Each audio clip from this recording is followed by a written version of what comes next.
시간 함께 보실 하나님의 말씀 신명기 24장 10절에서 22절까지의 말씀을 우리 한 절씩 교도하여 읽도록 하겠습니다.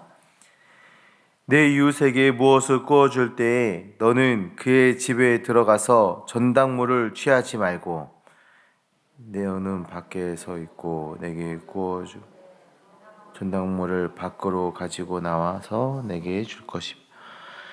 그가 가난한 자이면 너는 그의 전당물을 가지고 자지 말고 해에 질 때 그 전당물을 반드시 그에게 돌려줄 것이라. 그리하면 그가 그 옷을 입고 자며 너를 위하여 축복하리니 내 공궁하고 비난한 품꾼은 너희 형제든지 내 땅 성문 안에 우거하는 객이든지 그를 학대하지 말며 그 품삯을 당일에 주고 해진 후까지 미루지 말라. 이는 그가 가난함으로 그 품삯을 간절히 바람이라. 그가 너를 여호와께 호소하지 않게 하라. 그렇지 않으면 그것이 내게 죄가 될 것임이라. 아버지는 그 자식들로 말미암아 죽임을 당하지 않을 것이요 자식들은 그 아버지로 말미암아 죽임을 당하지 않을 것이니 각 사람은 자기 죄로 말미암아 죽임을 당할 것이니라. 너는 객이나 고아의 송사를 억울하게 하지 말며 과부의 옷을 전당 잡지 말라. 너는 애굽에서 종되었던 일과 내 하나님 여호와께서 너를 거기서 속량하신 것을 기억하라. 이러므로 내가 내게 이 일을 행하라 명령하노라. 내가 밭에서 곡식을 벨 때에 다시 가서 가져오지 말고 나그네와 고아와 과부를 위하여 남겨두라. 그리하면 내 하나님 여호와께서 내 손으로 하는 모든 일에 복을 내리시리라. 내가 내 감람나무를 떤 후에 그 가지를 다시 살피지 말고 그 남은 것은 객과 고아와 과부를 위하여 남겨두며 포도원에 포도를 딴 후에 그 다시 따지 말고 객과 고아와 과부를 위하여 남겨두라. 같이 읽습니다. 너는 애굽 땅에서 종되었던 것을 기억하라. 이러므로 내가 내게 이 일을 행하라 명령하노라. 아멘. 오늘 본문의 말씀은 하나님의 자녀들이 사회적 약자들에게 어떻게 행해야 하는지에 대해서 말씀해 주고 있습니다. 하나님께서는 하나님과 우리 간의 그 수직적인 관계, 하나님과 나와의 그 관계도 굉장히 중요하고 굉장히 그 무겁게 다루고 계시지만 우리와 이웃 간의 관계도 매우 중요하게 다루고 계십니다. 하나님의 은혜를 입고 하나님의 사랑을 입고 있는 자는 그 사랑과 그 은혜가 이웃에게 흘러가기를 하나님 항상 원하고 계십니다. 오늘 말씀은 이런 하나님의 마음이 잘 담겨져 있는 본문의 말씀인데요. 10절부터 13절에는 이 전당물이라는 단어가 나오고 있습니다. 이것을 통해서 이 말씀이 채무관계에서 채권자가 행해야 할 그런 규정에 대한 말씀을 하고 있다는 것을 우리가 볼 수가 있어요. 이 규정을 볼 때 이 구워줄 때라는 말이 나오는데요. 이 구워줄 때라는 말을 미완료형으로 쓰고 있어요. 이 히브리어 문법 중에 미완료형을 사용하고 있는데 이 미완료형의 특징은 일회성을 얘기하는 게 아니라 반복적으로 계속해서 일어나는 일들을 얘기합니다.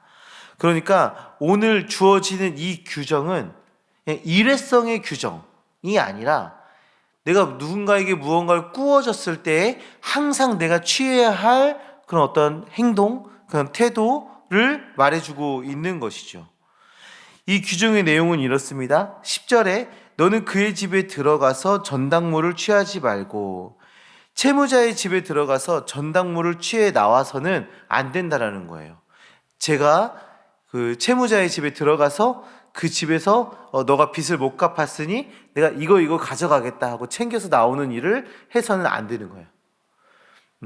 너가 이것을 빌렸으니 내가 이렇게 가져가겠다 해서 내가 들어가서 갖고 와서는 안 된다라는 겁니다. 11절의 말씀에도 보시면 밖에서라는 말이 나옵니다.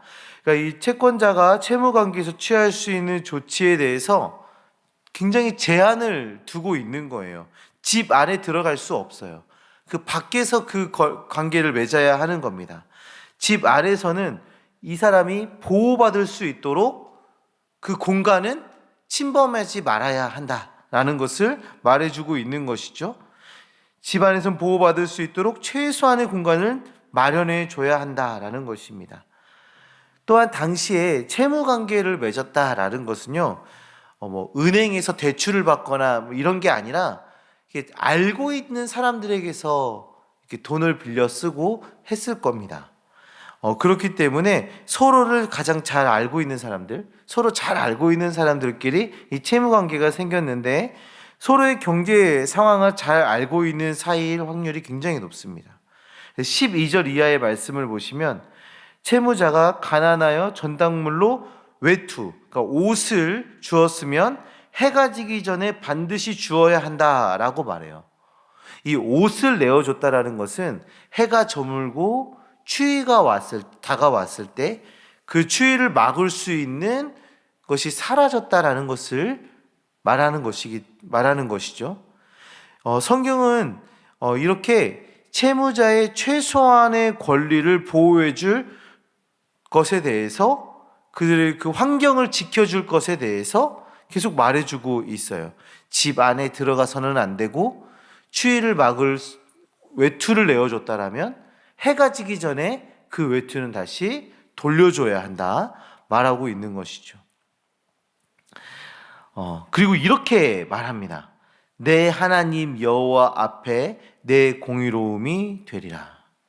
약자를 보호하고 그들을 궁지에 몰지 않는 행위, 그들의 생존을 위해서 은혜를 베풀어 주는 행위는 하나님 앞에 의롭다라는 평가를 받게 되는 것이죠. 이어서 14절부터 16절의 말씀을 보시면 임금 체불에 대한 이야기를 하고 있습니다.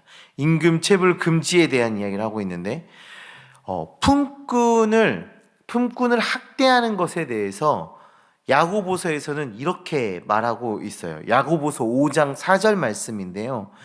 보라, 너희 밭에서 추수한 품꾼에게 주지 아니한 싹이 소리 지르며 그 추수한 자의 우는 소리가 만군의 주의 귀에 들렸느니라.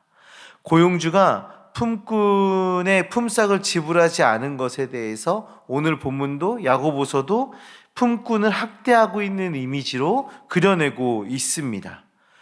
고용주는 임금을 보류해서는 안 됩니다. 바로 지급해야 됩니다. 이 가장이 품삯을 받아오지 않으면 그 가족에게 위기가 찾아오게 되죠.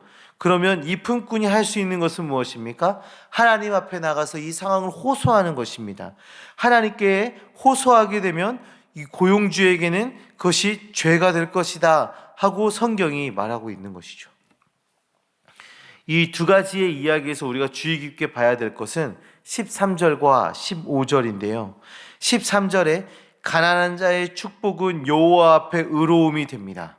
15절에 품삯을 받지 못한 자의 호소로 여호와 앞에 죄가 됩니다. 우리는 기억해야 됩니다.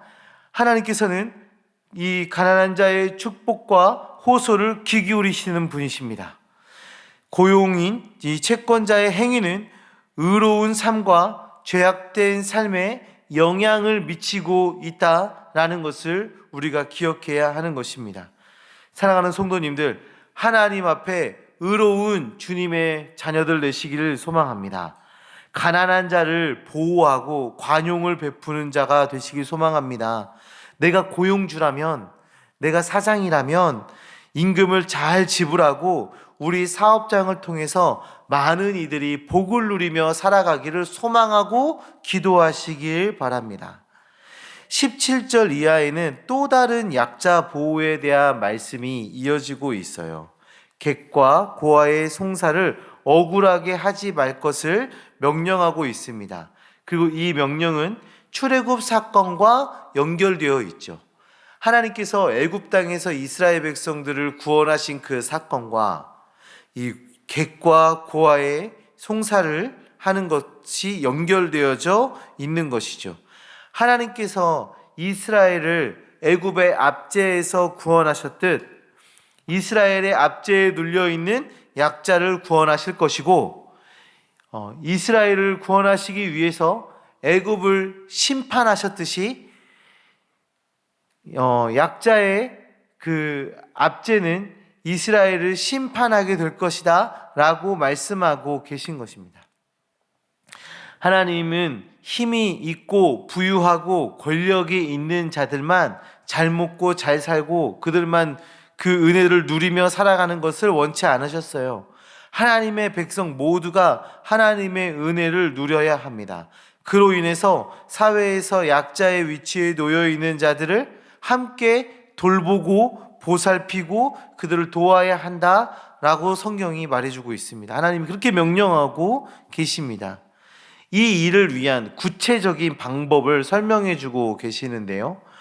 추수할 때에 객과 고아와 과부를 위해서 곡식과 열매를 남겨두어야 한다 말하고 있어요. 내가 추수를 하다가 그 단을 놓고 왔다면 다시 찾으러 가서는 안 됩니다. 열매를 따다가 한번 이렇게 열매를 딴 후에 추수한 후에 다시 나무를 살피지 말아라 말씀하고 있어요.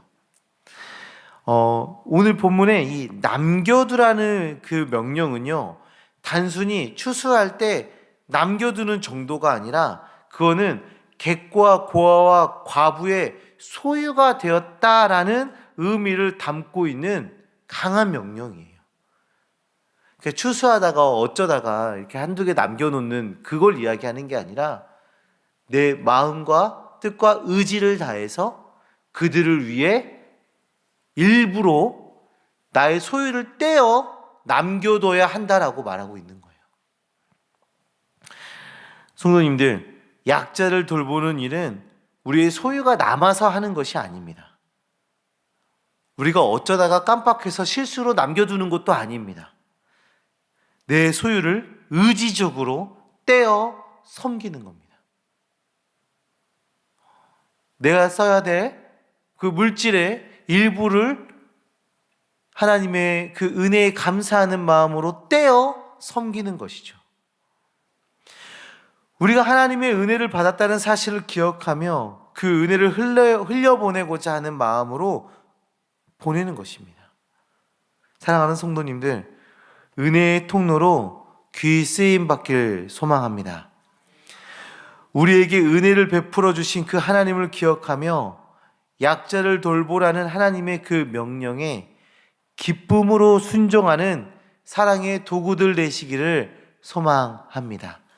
나를 통해서 많은 사람들이 위로를 얻고 나를 통해서 많은 사람들이 살아갈 수 있으며 나를 통해서 외로운 자들이 나 홀로 이 세상에 있는 것 같이 느껴지는 자들이 기쁨을 얻고 새 삶을 누릴 수 있기를 소망하며 그 삶을 하나님께 구하며 살아가시기를 간절히 소망합니다.